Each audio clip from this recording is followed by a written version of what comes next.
Hey everyone, I just wanted to do a new video, and the topic this time is a Gene Roddenberry show, which is a little lesser known show called Andromeda Ascendant, which was popularized in year 2000, and I really got a good look at it on the Space Channel in Canada watching it as a kid. But I think that, and a lot of the show's actors like Kevin Sorbo also said the show didn't get as much promotion as it should have, and they really didn't put it out there, but it's a really great show.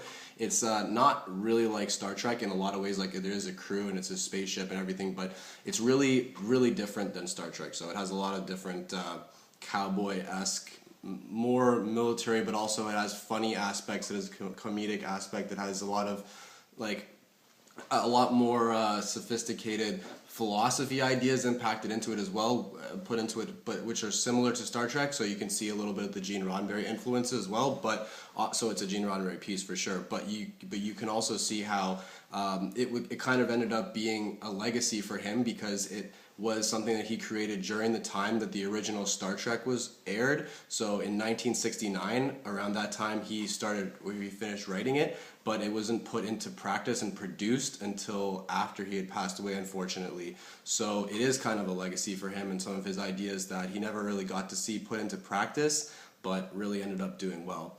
So the show was incorporating a lot of ideas from that were not Star Trek original series universe ideas, but made an interesting science fiction show nonetheless. So the show centers around Captain Dylan Hunt, and he basically is part of the Systems Commonwealth, which is basically like a federation, a united federation of planets, kind of, except it's a lot more sophisticated and the humans don't really run it either, so it's not really the way the federation is set up. So the humans play a very small part in it, since they are like one of the lesser species involved in it.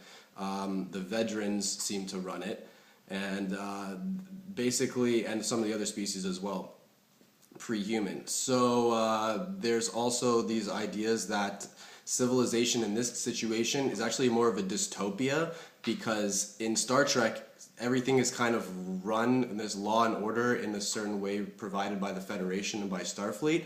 But in this one, I think that they've gone and made a whole new idea, because he didn't want to have the whole stagnant, let's have a conference room all the time. Although the conference room is a big part of this show as well, it doesn't center around a lot of the same kind of, how do I say this, non-action based things that Star Trek was based on. So there is moralizing, but it's also got a lot of new age action. It's got a lot of kung fu fighting. It's got a lot of CGI. So it's very different than Star Trek, but it's still Andromeda. Andromeda still has Gene Roddenberry all over it. So basically, the show starts off with the intro. It basically starts off with this from Dylan Hunt speaking. It says, "The long night has come. The Systems Commonwealth, the greatest civilization in history, has fallen.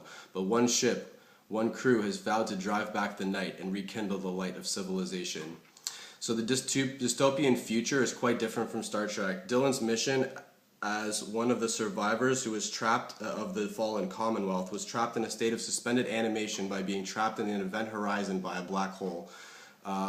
His mission after he gets freed is he wants to restore the Commonwealth, which had been lost after being rescued by an unwitting crew and a ship which was looking for salvage. The ship, the Andromeda Ascendant, which has an AI in it, which also plays a really important character, and its captain have been frozen in time for over 300 years, and in that time the old universe that they had known and were used to had fallen apart. He has to forge a new Systems Commonwealth, and his crew on their own must face the Nietzschean forces, which are like upgraded, genetically enhanced humans who take over and betray the humans, basically, which is a really interesting story and really features philosophy in it really heavily, and human other things as well as that, like human the thing where they had basically in Star Trek they had the Botany Bay, which is the ship that Khan was on, and now they've centered it, like the Wrath of Khan movie centered around that, where there was a race of genetically enhanced humans who were the enemies, and they basically played the role, and the Nietzscheans play that role, except they've become a lot more advanced, and they in fact, this universe, they actually become supreme over the humans. So imagine if, the Wrath of Khan didn't have the Federation and James T. Kirk being victorious, they actually had Khan winning. Imagine what kind of world that would have created for everyone.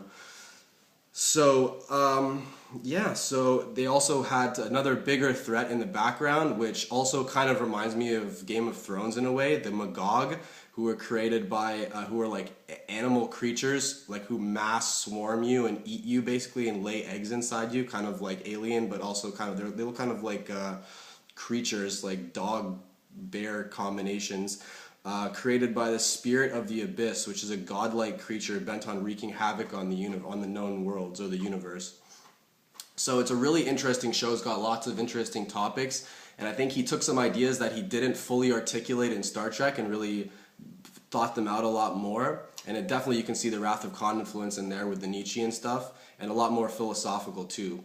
According to Kevin Sorbo, who plays Dylan Hunt, from an interview which I'll post down below, an interview he did, which is still on YouTube, he said that after Hercules, he got a call from Gene Roddenberry's widow, who plays the nurse on the original Star Trek and also plays Counselor Diana Troy's mother, introduced him to the Andromeda series, saying that Gene had written it in 1969 and when the original Star Trek finished. He also mentioned in another video that the TV show Andromeda is possibly one of the great hidden secrets of the sci-fi world, because the studio and producers, for whatever reason, did not do a good job of getting the word out and promoting the show properly. So this show is actually written in and produced and shot a lot in Vancouver, Canada. So it's kind of like a Canadian sci-fi show in that way, similar to Stargate, except that Kevin Sorbo said in the interview that they filmed it a lot inside and a lot more CGI, so that it wasn't the same as some of the flaws that Stargate had, where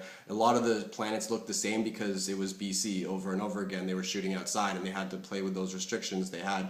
I didn't actually notice it when I was watching Stargate, so kudos to them for not actually playing into that. But I didn't notice it, but apparently the actors, it was a big joke between them. But yeah, I think that this show was really amazing because it really incorporated a lot of the things that I liked about that were unused for Star Trek and Star Wars especially, like doesn't even touch on these things. So I thought it was really great. I really like the idea right now because it really feels like it captures the idea of how it feels to be on a solo quest. And it really feels like he was the singular hero in the universe, rather than it just being like a whole army together. He's kind of like the army of one as Dylan Hunt, and I really like that about him. And I also found his insights and his very principled outlook on the world, and trying to fight against the long night. And I really like the metaphorical significance of it all. So I'd really put it out there, and I'm going to do several more videos on this and try and popularize it for people. But everyone, go out there and watch Andromeda Ascendant. Watch the first episode. Let me know what you think, and keep going from there. Hopefully everyone enjoys it, and I'm going to do some videos on the ships soon, a little bit more of the obscure ships. So have a good day. Hopefully you watch that. See ya.